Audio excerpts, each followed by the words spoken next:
Hello everyone. हमने last class में हमारे 30 क्वेश्चन तक कंप्लीट कर लिया था, तो आई होप आपको वीडियो अच्छी लगी होगी। तो अब हम 31 क्वेश्चन से स्टार्ट कर रहे हैं आगे दो पार्ट में, और हम इसको जो मैथ्स स्टेट पीजीटी मैथ्स का सोल्यूशन कर रहे हैं वो हमारा कंप्लीट हो जाएगा।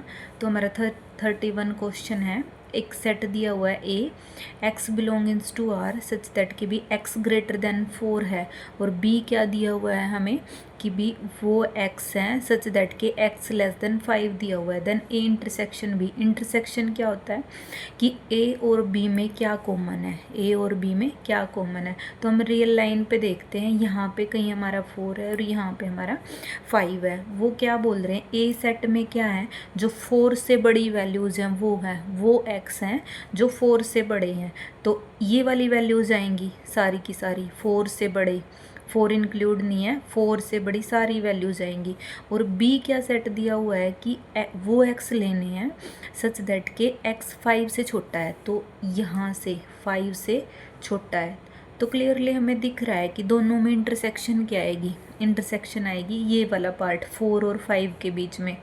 एक्स कहाँ पे बिलोंग करेगा, हमारा 4 और 5 के बीच में बिलोंग करेगा। तो आंसर कौन सा है हमारा, बी पार्ट। तो सेकंड क्वेश्चन है हमारा, A solid is in the form of cone. A solid is in the form of cone mounted on a hemisphere. वो कह रहा है कि भी जो एक कोन है वो एक हेमिस्फीयर बना हुआ है ऐसे जैसे, और वहाँ पे उसके ऊपर एक कोन बना हुआ है ऐसे। हेमिस्फीयर है वो फ्लैट हो गया यहाँ से, और ऐसे उसके ऊपर एक कोन बना हुआ है।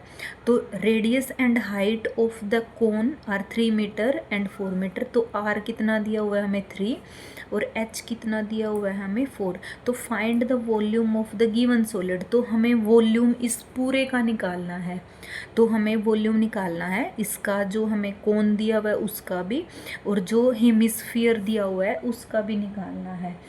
तो जो हमारा वॉल्यूम होता है कोन का वॉल्यूम कितना होता है हमारा 1/3 पाई आर स्क्वायर एच होता है। और जो हमारा हेमिस्फीयर का वॉल्यूम होता है, हेमिस्फीयर का वॉल्यूम कितना होता है, वो होता है हमारा 2 पाई आर स्क्वायर होता है। तो इन दोनों को ऐड करना है, हमने दोनों का वॉल्यूम निकाल के ऐड करना है। तो आर की वैल्यू दी हुई है, एच की वैल्यू दी हुई है 1/3। एच को पाई को लेते हैं हम 3.14 पाई की वैल्यू होती है। आर लिया 3 स्क्वायर इंटू कितना आ गया हमारा एच 4 आ गया, प्लस हेमिस्फीयर कितना है 2 इंटू 3.14, आर स्क्वायर कितना हो गया हमारा 3 स्क्वायर होगा। तो यहाँ से एक 3 कट हो गया, यहाँ से आएगा 4 3 12, 12 की मल्टीप्लाई करेंगे इससे, 12 चौक 48 हो गया, 4 12 और 4 16 हो गया, 0.1, 12 3 36 और कितना आया हमारा 37.68 आएगा।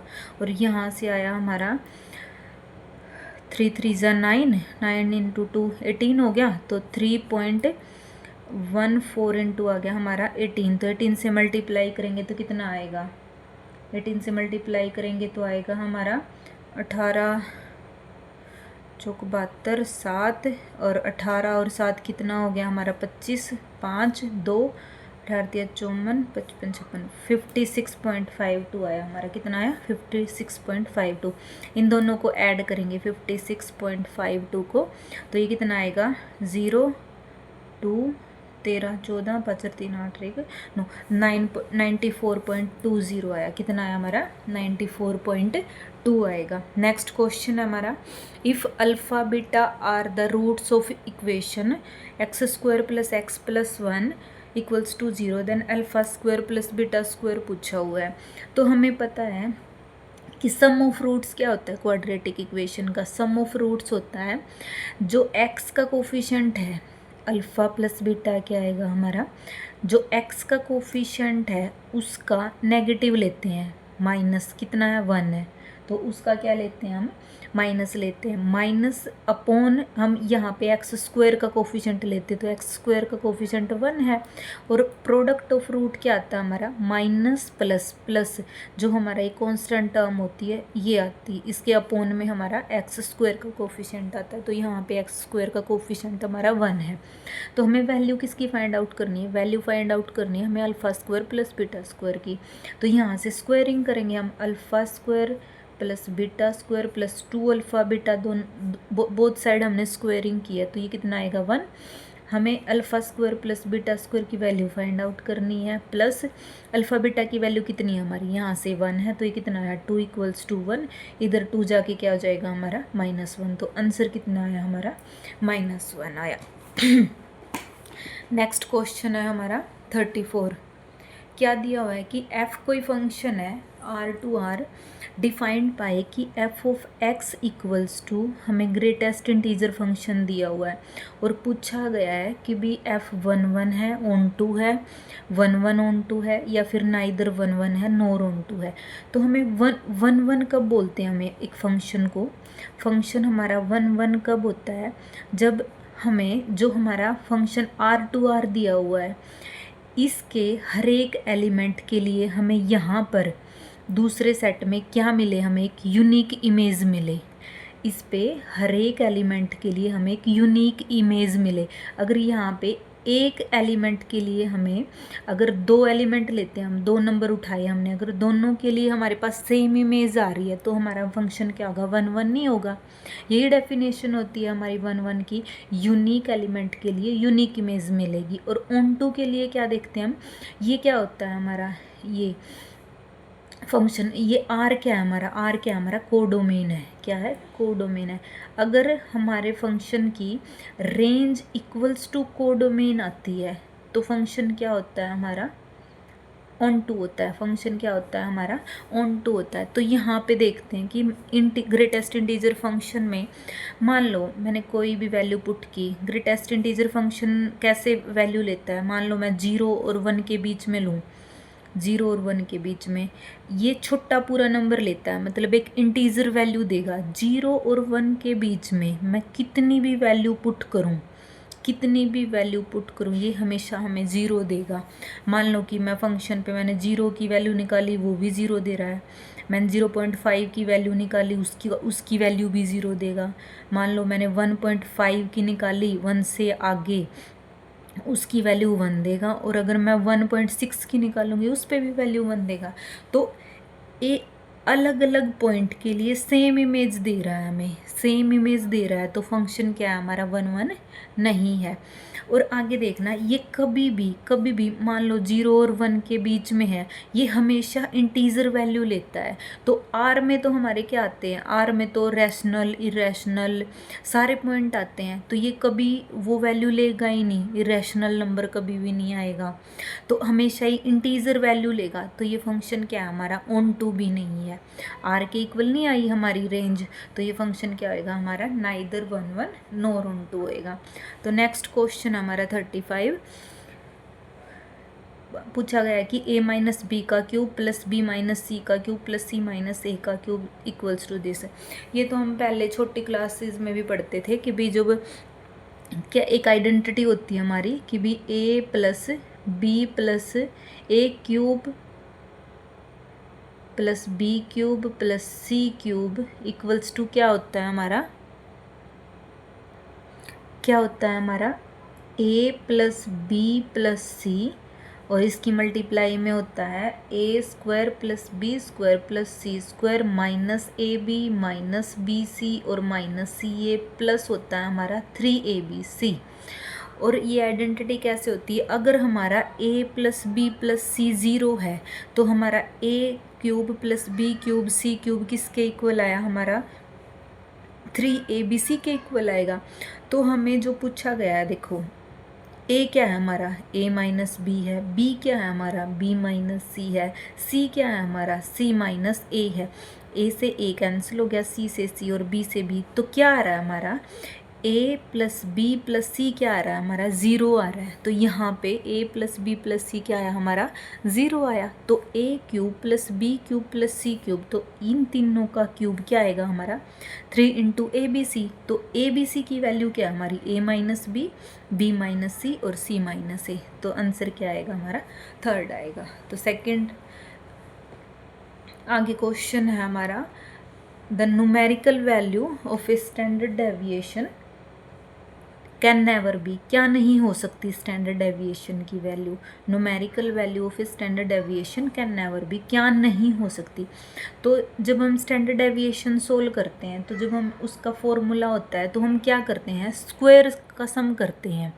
तो स्क्वायर का सम करते क्या होता है इसके फॉर्मूले में हमारा जब सिग्मा से डिनोट करते हैं हम उसको, वो आता है हमारा समेशन एक्स आई माइनस म्यू होता है, स्क्वायर अपॉन एन होता है। बेसिकली क्या कर रहे हैं हम स्क्वायर्स का सम कर रहे हैं, समेशन है ना, तो स्क्वायर्स का सम कर रहे हैं। तो क्या स्क्वायर्स का सम कभी भी नेगेटिव हो सकता है?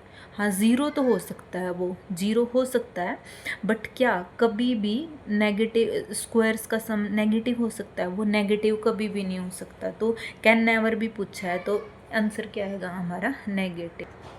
हाँ जी, तो नेक्स्ट क्वेश्चन है हमारा कोस 510, कोस 330, साइन 390 और कोस 120 बताना है। तो कोस 510 510 डिग्री किसके आसपास है हमारा?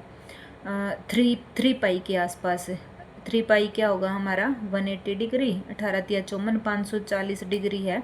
तो ये क्या होगा हमारा कोस 3 पाई, 540 में से 3 पाई माइनस क्या होगा 30 डिग्री, पाई बाई 6 हो जाएगा, पाई बाई 6। ये क्या होगा 330 है, तो 360 कितना होता है हमारा 2 पाई माइनस 30 होएगा, 2 पाई माइनस कितना होएगा 30 होएगा। 360 में से 30 घटा दिया तो प्लस साइन 390 कितना हमारा 2 पाई प्लस 30 है, 360 प्लस कितना हो जाएगा हमारा पाई बाई 6 हो जाएगा, प्लस आएगा इसमें। और कोस 120 कितना है, ये हो जाएगा कोस पाई माइनस 60, पाई बाई 3 होएगा। हमने इसकी फॉर्म में क्यों लिया है, क्योंकि हमें ये बड़े एंगल दिए हुए हैं, बड़े एंगल दिए हैं तो हमें छोटे एंगल की हम अच्छे से वैल्यू निकाल सकते हैं, तो हम इसको छोटे की फॉर्म में ले आए। तो कोस 3 पाई, देखो हम ऐसे देखते थे ना 11th-12th में, अगर मैं यहाँ से इस लाइन पे से अगर हम माइनस या प्लस करते हैं तो हमारा कोस और साइन चेंज नहीं होता, बट इस लाइन पे से जब हम चेंज करते हैं ना पाई बाई 2 प्लस समथिंग कर रहे हैं, पाई बाई 2 माइनस समथिंग कर रहे हैं, तो वो हमारा कोस साइन में चेंज होता था, साइन कोस में चेंज होता था। तो यहाँ पे 3 पाई माइनस है, 3 पाई कहाँ पे आएगा, यहाँ पाई, यहाँ पे क्या होता है हमारा 0, यहाँ पाई होता है, यहाँ 2 पाई, यहाँ पे हमारा 3 पाई होता है। 3 पाई माइनस समथिंग किया तो हम किस में गए सेकंड कोऑर्डिनेट में। सेकंड में कोस क्या होता है मेरा नेगेटिव होता है कोस सेकंड में, तो कोस 3 पाई माइनस सेकंड में गए तो क्या आएगा कोस नेगेटिव आएगा, पाई बाय 6 आएगा। कोस 2 पाई माइनस कहाँ पे गए हम 2 पाई समथिंग माइनस किया तो हम फोर्थ कोऑर्डिनेट में आ गए। और कोस फोर्थ में क्या होता है हमारा पॉजिटिव होता है, कोस और हमारा सेकंड क्या होते हैं फोर्थ में पॉजिटिव होते हैं। ये क्या आएगा कोस पाई बाय 6 हो गया हमारा, प्लस साइन 2 पाई प्लस गए हम फर्स्ट में तो हमारे सारे ही क्या होते हैं पॉजिटिव होते हैं, तो ये क्या आएगा हमारा साइन पाई बाय 6 हो गया। और कोस पाई माइनस पाई बाय 3, तो पाई भी यहीं पे होता है, तो पाई माइनस, तो वो क्या आएगा नेगेटिव कोस पाई बाय 3 हो गया। तो अब देखो कोस की पाई बाय 30 पे वैल्यू कितनी होती है, कोस 30 डिग्री कितना होता है, कोस 30 डिग्री होता है हमारा √3/2, तो 30 डिग्री √3/2, यहाँ पे माइनस बाहर आ जाएगा। और साइन 30 कितना होता है 1/2 होता है। और कोस 60 डिग्री कितना होता है, कोस 60 डिग्री भी हमारा 1/2 होता है। यहाँ से सोल्व करेंगे तो क्या आएगा ये 4 हमारा एलसीएम आ गया, तो यहाँ से √3 हो गया, ये -3 और ये कितना होगा -1, तो -4/4 कितना आ गया हमारा -1 आ गया। तो हमारा आंसर क्या आएगा -1। तो नेक्स्ट क्वेश्चन है the pair of equations 3x - 5y = 7 and this have a unique solution, infinitely many solution, no solution और 2 सॉल्यूशन। देखो 2 सॉल्यूशन का तो कभी केस ही नहीं बनता, या तो यूनिक सॉल्यूशन आता है या फिर मान लो कि 2 लाइन है अगर एक जगह कट किया तो एक सोल्यूशन आ गया, मान लो एक दूसरे के पैरेलल चल रही हैं तो कभी कोई सोल्यूशन ही नहीं आएगा। और इनफाइनाइट मैनी सोल्यूशन कब आते हैं, जब दोनों ओवरलैप कर जाती हैं, कि मान लो कि ये इक्वेशन और ये इक्वेशन ओवरलैप कर गई तो इनफाइनाइटली मैनी सोल्यूशन आएंगे।